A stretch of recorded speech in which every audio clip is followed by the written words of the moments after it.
এবার আইডিএলসি জনতার ভোট।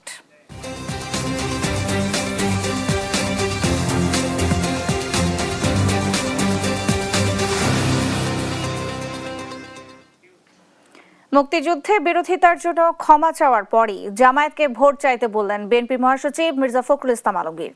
আর যারা গণতান্ত্রিক ব্যবস্থায় বিশ্বাস করে না তারাই আজ গণতন্ত্রের কথা বলছে মন্তব্য করেছেন আমির খসরু মাহমুদ চৌধুরী।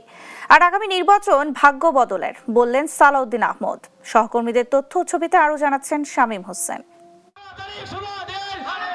সারা দেশে জমে উঠেছে নির্বাচনী প্রচার প্রচারণা।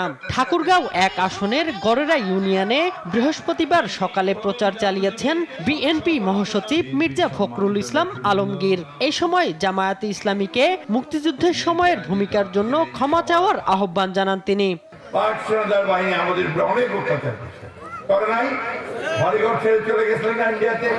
তখন তাদেরকে কারা সহযোগিতা করছিল এটাও আমরা খুব ভালো করে জানি।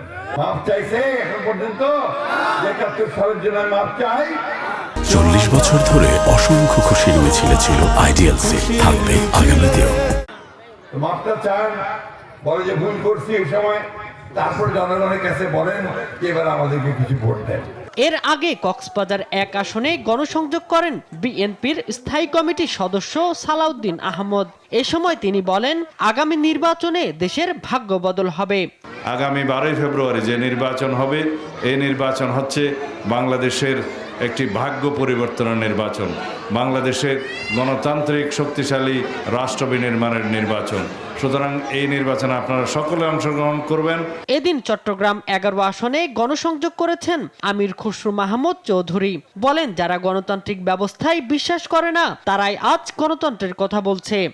নির্বাচনের ছোটখাটো ঘটনা ঘটে থাকে, সুতরাং এইগুলো নিয়ে আমাদের কোনো মাথা ব্যথা নাই। তবে বিএনপির পক্ষ থেকে আমি তো আগেই বলেছি, আমরা রাজনৈতিক সংস্কৃতিতে পরিবর্তন চাই, সহনশীলতা চাই, পরস্পরের প্রতি সম্মানবোধ চাই এবং শান্তি চাই। ব্রাহ্মণবাড়িয়া ৪ আসনে নির্বাচনী প্রচারণাকালে ভোটারদের নানা সমস্যা ও প্রত্যাশার কথা শুনেন বিএনপি প্রার্থী মুশফিকুর রহমান। আমি যেখানে যাচ্ছি সেখানেই মানুষের অভূতপূর্ব সাড়া পাচ্ছি।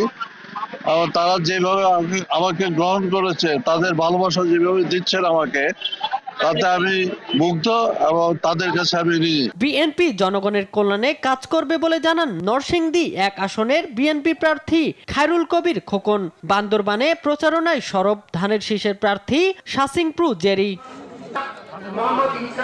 Shamim Hossain, news desk, Desh TV.